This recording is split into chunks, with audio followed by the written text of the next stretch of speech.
Pelatih timnas Taiwan U23, Zheng Tailin, menghadapi tantangan berat ketika timnya harus bersua dengan timnas Indonesia U23 yang diperkuat oleh pemain-pemain bintang seperti Rafael Struijk dan Ramadhan Sananta.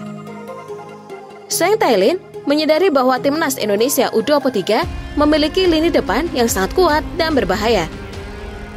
Timnas Indonesia U23 dan timnas Taiwan U23 tergabung dalam grup K kualifikasi Piala Asia U23 2024.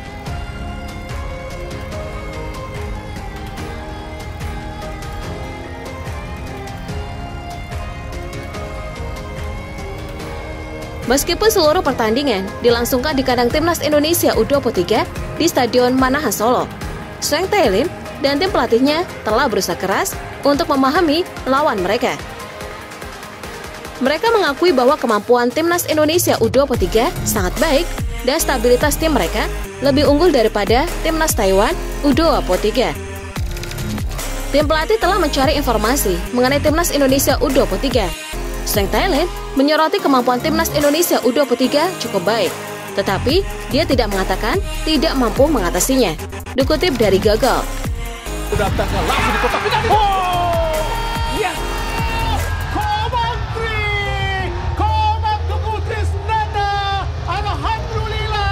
Menghadapi perbedaan kualitas yang cukup signifikan, strategi kunci bagi timnas Taiwan U23 adalah bagaimana mereka bisa memaksimalkan tim mereka untuk meredam serangan dari timnas Indonesia U23 yang memiliki lini depan yang mematikan. Meskipun mungkin minder menghadapi lawan yang kuat, timnas Taiwan U23 tetap berusaha keras dan berharap dapat memberikan penampilan yang kompetitif di lapangan. Stabilitas timnas Indonesia U23 tentunya lebih baik dari Taiwan U23. Jadi, kunci untuk laga tersebut adalah bagaimana cara memaksimalkan tim untuk meredam serangan timnas Indonesia U23.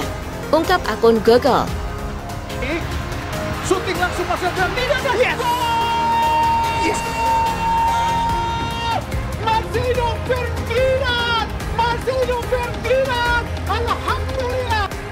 Media Taiwan menampilkan tajuk yang menyoroti kekuatan timnas Indonesia U23 pada kualifikasi Piala Asia U23 2024 pada pekan depan. Media Vietnam juga takjub dengan Garuda Muda dan memprediksi anak asuh Sintayong bisa lolos ke Qatar. Tergabungnya 3 piala di babak kualifikasi Asia menjadi kabar baik bagi PSSI, Sintayong, dan supporter. Fajar, Bang Fani, shooting yes!